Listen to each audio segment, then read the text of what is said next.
Are your parents emotionally manipulative? Well, if you're watching this, there's a good chance they are. Hi, my name's Angelica. I'm a master certified life coach, a certified relationship coach, and I'm the author of the toxic relationship book called The Asshole Pandemic, which you can find on Amazon. Today we're going to jump into 3 major signs that your parents are emotionally manipulative. Now I get it. You love your parents. You don't want to think about them in this way. But the unfortunate reality is that some of us end up with emotionally manipulative parents, and that can really end up hitting your mental health hard. That's why this video can be really beneficial. In it, we discuss 3 major signs that your parents are in fact emotionally manipulative. This way, if you figure out that they are in fact emotionally manipulating you, you can then take further steps to know what you need to do in order to get through it. So let's go ahead and jump into these 3 signs that I want you to look out for, starting with number 1. They always pull the victim card. No matter how at fault your parent is, they always twist it into them being the victim and everyone else being at fault. They'll even go so far as blaming their own parents for the way that they're behaving or blaming you for your childhood. The reality though is their actions are their own responsibility because they are choices they are actively making. No one's forcing them to behave this way. They're choosing to behave this way. And even if they don't want to admit to the fact they're making these choices, that doesn't take away from the fact they are. They can blame everyone else for their decisions, but that doesn't take away from the fact that they're still at fault. Number 2, an emotionally manipulative parent will use guilt as a technique to cross your boundaries. Your parents might claim that they have the right to be able to treat you however they want to or cross whatever boundaries they want to because they were the ones that raised you.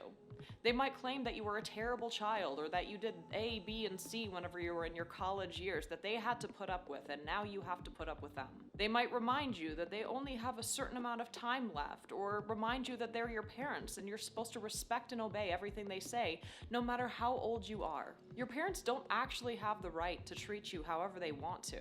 And as an adult, if you set down that boundary, your parents need to respect that because you are someone who is deserving of their respect. See, you set those boundaries for a reason, but because they don't like the fact that you set them, they might manipulate you into feeling terrible for even setting them in the first place. This is a way to control you. And you're an adult, they don't have the right to control you. I want you to remember that setting boundaries is not disrespectful, but someone else crossing your boundaries is. Now, number 3 is really important, but before I get to number 3, if you're not already subscribed to my channel, please pause this video, take a moment, and do so.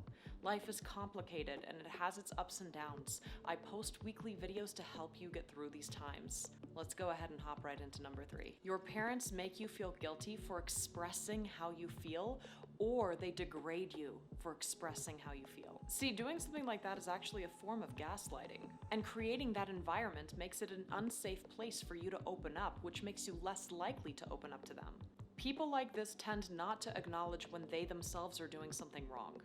Instead, they try to put the blame on everyone but themselves. This is why when you try to talk to them, they twist it into being all your fault or your problem for even opening up to them.